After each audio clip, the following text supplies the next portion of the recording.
Bom, eu gostaria de realizar uma pergunta justamente em relação a esse mega projeto que o senhor fez menção sobre o governo de Javier Milei. O senhor acredita que é possível implementar um projeto parecido ao Brasil, caso realmente a gente tenha uma mudança de governo futuramente?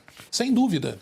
E digo mais, eu fui contemporâneo do Federico Sturzenegger, que é o ministro da desburocratização da Argentina, lá na UCLA. E eu conversei com ele antes até do governo do presidente Milei assumir lá. E ele foi querer ver muita coisa que a gente tinha feito aqui no Brasil. Assim como quis ver muita coisa que foi feita no Peru, por exemplo, que foi um país que conseguiu desburocratizar bastante, assim por diante. Nós temos a mesma agenda. Não é a agenda argentina do Milei, é a agenda da liberdade. Essa agenda tem décadas. Essa agenda, o Karl Popper, um grande filósofo, ele dizia que era a agenda da sociedade aberta, que tinha seus inimigos desde a época lá dos gregos, que você tinha um Platão, por exemplo, que acreditava no Estado como todo-poderoso e coordenador da economia. Nós estamos do lado da sociedade aberta, aquela que acredita que é a ação humana descentralizada o que traz prosperidade e não o Estado. O Estado só atrapalha. Então, nós não apenas podemos fazer aquilo que Javier Milei, Caputo, Sturzenegger estão fazendo na Argentina, como nós podemos ir além. Assim como a gente foi antes, nós começamos a fazer isso antes da Argentina. E nós podemos aprender, inclusive, com o que a Argentina está fazendo. A lei ônibus, por exemplo, é algo que a gente deveria fazer. Quando nós entramos no governo, a gente não sabia governar. A gente não sabia a diferença entre uma portaria e um decreto.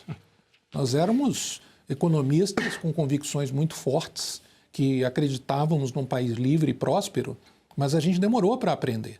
Agora não, agora a gente já sabe o que precisa ser feito do ponto de vista infralegal, legal e assim por diante. E esses próximos meses, durante a campanha, vão ser muito críticos para que o setor produtivo trabalhe já para preparar aquilo que precisa ser feito no dia 1 do próximo governo. Secretário, mas uma lei ônibus como um decreto ônibus como na Argentina prevê sacrifícios duros também.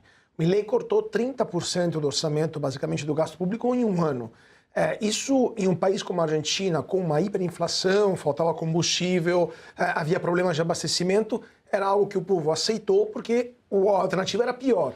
Mas o senhor acha que no Brasil, com basicamente metade da população brasileira que recebe algum tipo de cheque do governo, uma população que há 20 anos recebe Bolsa Família, acostumada a se aposentar muito cedo com valor muito alto, o brasileiro teria a disposição de aceitar esse tipo de sacrifício necessário para voltar a um caminho da prosperidade?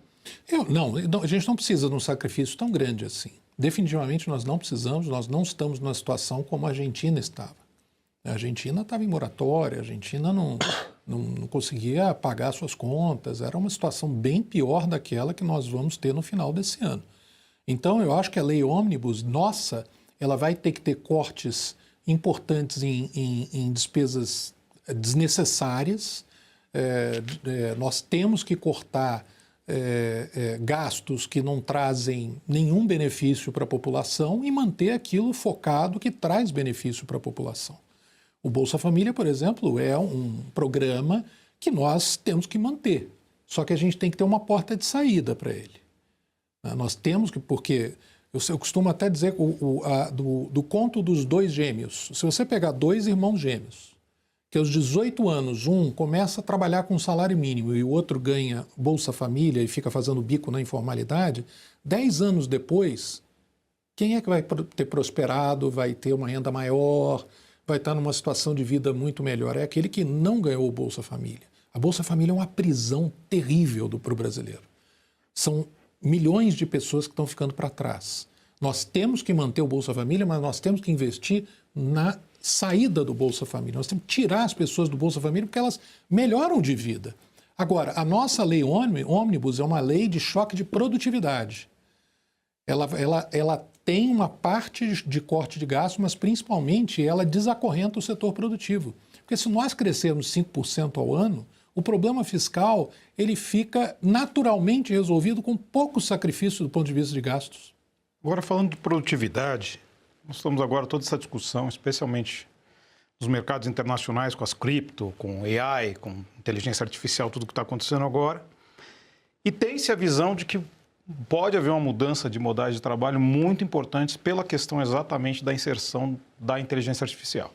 Se nós pensarmos em países como o Japão, que tem uma taxa de natalidade muito baixa, saindo da lenda que não é a mais baixa da Ásia, mas é uma das mais baixas do mundo, a Europa tem taxas mais baixas ainda, mas esses países têm níveis de produtividade muito altos e talvez a robotização, o AI nessas economias possa ser muito produtivo, muito positivo e trazer prosperidade maior.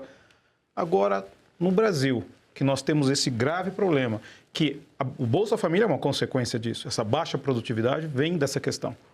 Como é que esses novos modais de trabalho podem acabar acarretando inicialmente mais em problemas do que soluções aqui no Brasil? Eu acho que vão trazer mais soluções do que problema, sabe, Jason? O que eu acho? O brasileiro ele tem uma facilidade com digitalização incrível. A gente viu isso durante o governo Bolsonaro, que o GovBR foi um exemplo incrível. Incrível. O governo brasileiro hoje, a gente deixou o governo brasileiro como um dos 3 mais digitalizados do mundo. Tá? E o brasileiro usa. O brasileiro é um dos que mais usa smartphone do mundo. Eu me lembro que a gente fez uma pesquisa, que a BDI fez a pesquisa, a gente pediu para eles fazerem, eu era o presidente do conselho da BDI na época, e eles contrataram a Fundação Getúlio Vargas para medir o nível de digitalização das pequenas empresas brasileiras, e a gente chegou à conclusão que, embora a produtividade fosse muito baixa, o nível de digitalização era maior do que a média da OCDE.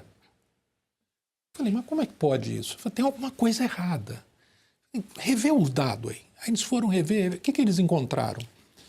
Um restaurante austríaco, por exemplo, uma vez eu fui jantar lá na Áustria, fui querer pagar com cartão de crédito e falaram, não aceito cartão de crédito. Eu quase infartei, que já era tarde, falei, eu estou sem euro aqui, né? Tem muito restaurante nos Estados Unidos que não usa, que você não consegue pagar com proximidade na mesa. Japão. Tá? Então, assim, o brasileiro não. Qualquer birosquinha tem lá a maquininha que ele faz o pedido na maquininha e tal. O brasileiro tem uma facilidade com um meio digital incrível, incrível. E a gente pode ter o que a gente chama de leapfrogging, né? Como se fosse pular carniça, que fala no Rio, aqui em São Paulo fala pular cela, cada estado fala, a diversidade brasileira é maravilhosa, né? Mas a gente pode saltar etapas do ponto de vista saudável com a digitalização. E eu acho que, acredito muito no mercado, o mercado ele vai se adaptando. Vão ser as melhores soluções para o que nós temos aqui no Brasil. E essa solução é incrível porque aquela pessoa que muitas vezes nem teve oportunidade de estudar, ele pega aquela maquininha e ele começa a aprender usando aquela maquininha. Eu acho que a digitalização, automatização, robotização, AI é uma grande oportunidade para a nossa nação. Seria o nosso movimento à la brasileira. É isso aí. É o brasileiro aprendendo mais rápido com as ferramentas de AI, inclusive as ferramentas de educação que podem melhorar a nossa qualificação.